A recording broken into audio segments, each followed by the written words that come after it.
Hi, so this video is going to be about my personal spiritual outlooks on life and the universe and everything, the meaning of the cosmos and what we're doing here and how we can use tools and ritual and intention to help create our own reality, make it the reality that we want it to be.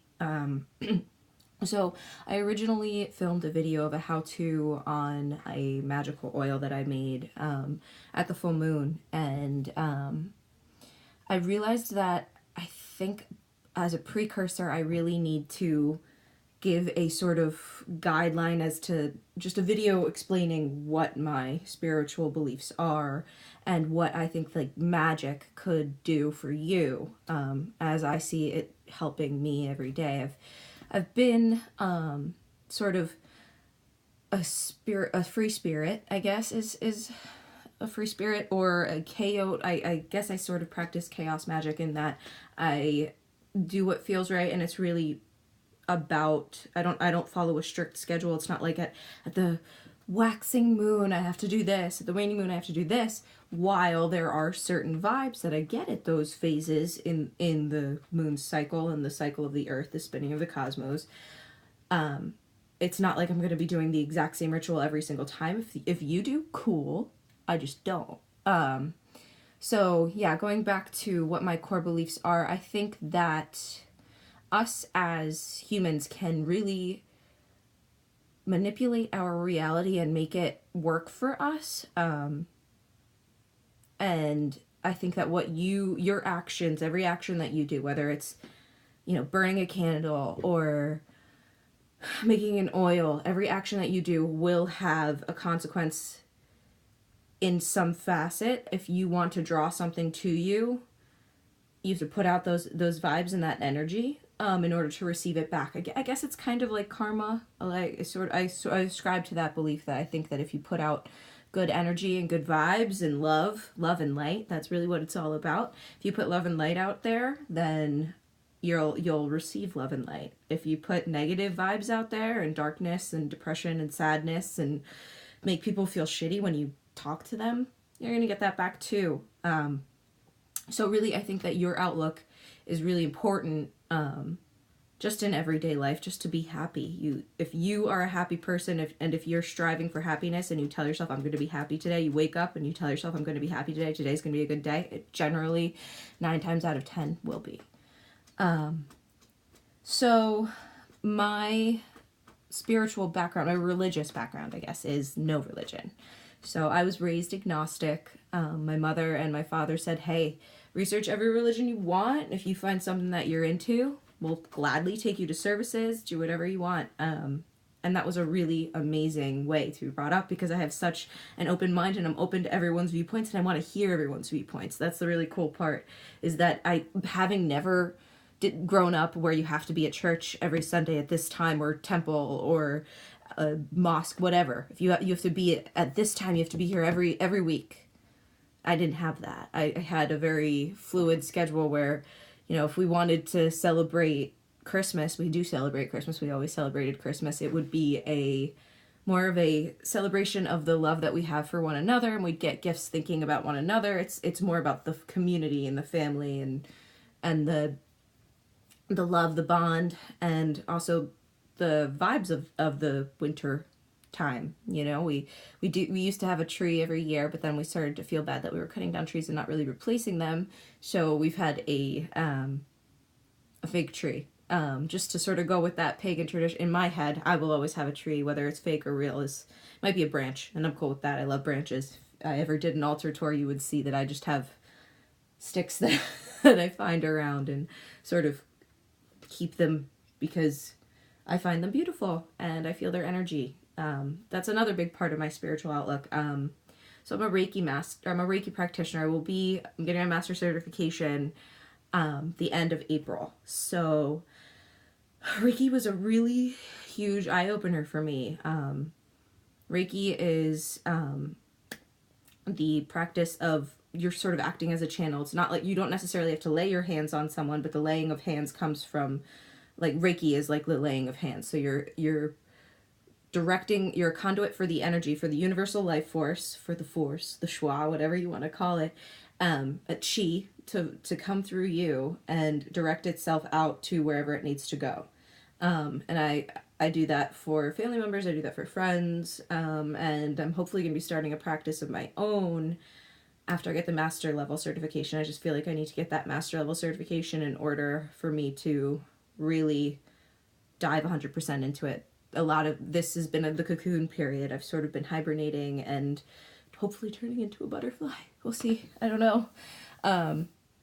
But yeah, so I think that energy, that loving energy, if you're living your life in love and light, then obviously you're going to get love and light back. If you're living your life in negativity, you're going to attract that as well. So it's all about the vibes that you're putting out, all about the energy that you're putting out, all about the intention. Intention is such a big part of my, I guess, spiritual practice, my everyday. I feel like if I put the intention, I said it earlier, if I set the intention for the day, I'm going to have a great day. Today is going to be a good day. 9 times out of 10, it ends up being a pretty darn good day. And that's just I think that my intention, my setting that sort of principle for the day at the beginning of a day sort of sets the tone and it sets the pace for whatever I'm going to be experiencing that day. Sure, things happen, and I can't promise you it's going to work every time, but for me, I have noticed a significant difference when I do that. So yeah, back to, I keep going off on tangents. This is just going to be a ramble. And I hope that if you're sticking with me, cool. Awesome. And I'd love to hear a comment, response, just if you got anything, whatever spoke to you, whatever, really hit you the hardest. I'd love to have feedback and have a discussion too. Discussion would be cool. Anyway, so back to my background. So I was raised without religion. My mother was also raised without religion. My mother's mother and father are very spiritual. I guess they were the original hippies. They were, prior to hippies, they were beatniks. My grandpa's an abstract expressionist, and my grandmother is herself a nurse and a Reiki practitioner. So I was just sort of grew up with this, I guess, kind of out there. I don't think it's so out there, but that's my normal. So I don't know. But anyway, so that was the way that I was raised. And then as I grew older and really, delved into researching what people believed, why are we here? That's the big question for me. It always has been, why am I here? What's the point? Why are we here? So trying to answer that in my own way, I sort of went on a spiritual journey. I've been on a spiritual journey. That's the whole point of life. It's just a spiritual journey. But I found Wicca when I was in middle school. Like, I was a teenager, maybe 13, maybe earlier, maybe 12, and started reading up on Wicca and found that the sort of rigid processes that it called for just weren't jiving with me. And I abandoned it pretty much as soon as I started. And then in college, I actually ended up, I double majored in art history and English, and there was a program through my university to go to Cornwall, England, and work at the Museum of Witchcraft. So I did that 2 summers in a row, working at the Museum of Witchcraft in Boscastle. If you haven't gone there, and if you can get there, go there. Really important experience for me. Sure, we were working in the archives of the museum, but we weren't just working in the museum the whole time. We did a lot of traveling, so I went to Glastonbury, and Glastonbury is my absolute favorite place in the world that I've been so far. The Chalice Well is it. I had to stay there. Like, I did the tour the first time we went to Glastonbury, the first trip that I took. We went to Glastonbury, and we went to the Chalice Well first, and then we went to the tour, and I didn't want to leave the Chalice Well. So the second summer that I went, I stayed at the Chalice Well while everybody else went to the tour and did the big hike, but I felt the energy so strongly at the Chalice Well. I just had to stay there myself. And I'd seen I got my tarot cards read by a psychic over there who was really amazing. She looked like Joan Jett. She had this really short, like choppy black hair, and she was just like, she was total like badass motherfucker. She was cool. And I spent like an hour with me. And the first thing that she said made me cry, and I just knew that she was legit.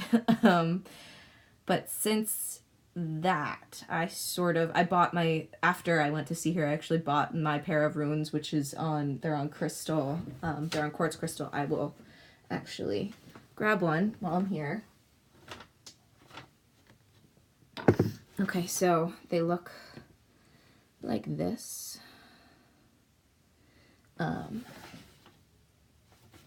So this is Berkana, which means growth, which is my favorite. And I've really, by doing this video, it's really taking me out of my comfort zone. And even though I'm sitting here in the comfort of my own room, but I'm staring at a camera, it makes me feel really uncomfortable.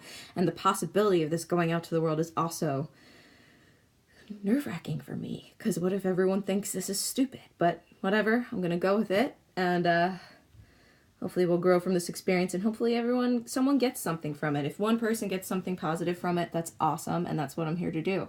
I want to share what knowledge I might think I have with people, and hopefully help them. That's just, I feel like my mission in life, like my whole life, that's what I want to do. I just want to help people. I've been in the service industry, work in the art industry, and just always want to help people. I've also worked at the National Suicide Prevention Lifeline, and I mean, that's straight up helping people the most in need and people who are asking for help. So you watching this right now might not actually be asking for help, but if you have found some help in this, that's awesome. Yeah, so I think this was really rambly. I don't even know how long we are here, but and I don't even know what the point of it was. I don't even know if there was what to even title this, but ramble will probably be the title. But yeah, so I would love to hear from anybody who might watch this. And hear your thoughts, kind of. And eventually, maybe I will post. I want to get into posting my my how-to videos on my own rituals, what I do with my rituals and my spells. So keep an eye out for that. And thank you for watching. Blessed be.